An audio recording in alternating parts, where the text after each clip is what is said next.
You know this feeling? Not the loud kind. Not the one that announces itself with fireworks, but the quiet one. The one that sneaks into your body and rearranges the furniture of your soul. The kind of feeling that releases butterflies under your stomach, only to watch them die one by one when reality shows up. The kind that forces a smile under your face like a scar you didn't ask for, just because a thought passed through your mind and decided to stay. Do you know how one day without seeing her starts to feel like a crime, like a sin you didn't commit, but still have to pay for?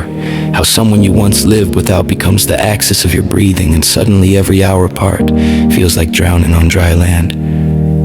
You know how beauty lies to you, how someone you never noticed becomes the definition of attraction, how the world slowly blurs until only her remains in focus. You call her an angel, then laugh nervously and say, beauty is in the eye of the beholder. But what you really mean is your heart has chosen its God, and now everything else is just religion. You know how a voice can haunt you, how a sound that once meant nothing becomes the echo you can't escape. Her voice becomes your ringtone, your favorite noise, the sound your heart answers before your phone vibrates. Sleep begins to fear her name, because every time you close your eyes, she is already there. So you lose sleep and call it thinking, you call the pain missing. And when sleep finally wins, you call it sweet, because at least in dreams, she still chooses you. That's exactly how I felt. I told my close friend, he laughed, not cruelly, but honestly. He said, you are in love, but I said she isn't my spec. But love has never respected specifications. It rewrites them, breaks them, burns them, until the only spec that matters is her existence.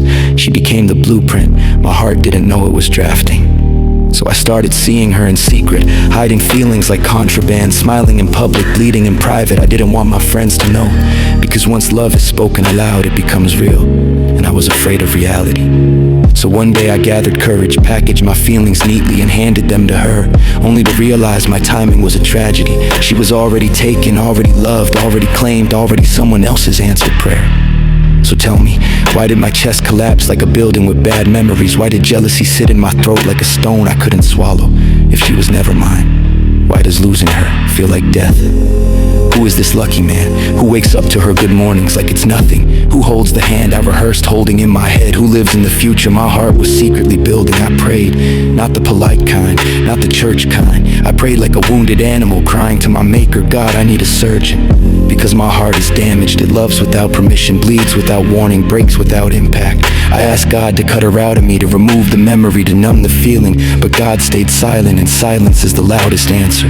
So now I pretend the feeling is gone. I laugh, I joke, I act fine, but inside I'm holding a funeral for a love that never lived long enough to be mourned publicly. I tried to kill the feeling, I tried to starve it, I tried to bury it, but love is stubborn, it doesn't die easily, it only learns how to hurt quietly. And now, every time I see her smile, my heart remembers what it wanted, and reality reminds me it will never have it. So I walk away slowly, not healed, not whole, just breathing. I loved her alone, I lost her alone, and the darkest part, she will never know that somewhere in the world there is a man learning how to survive without the version of her that only existed in his heart.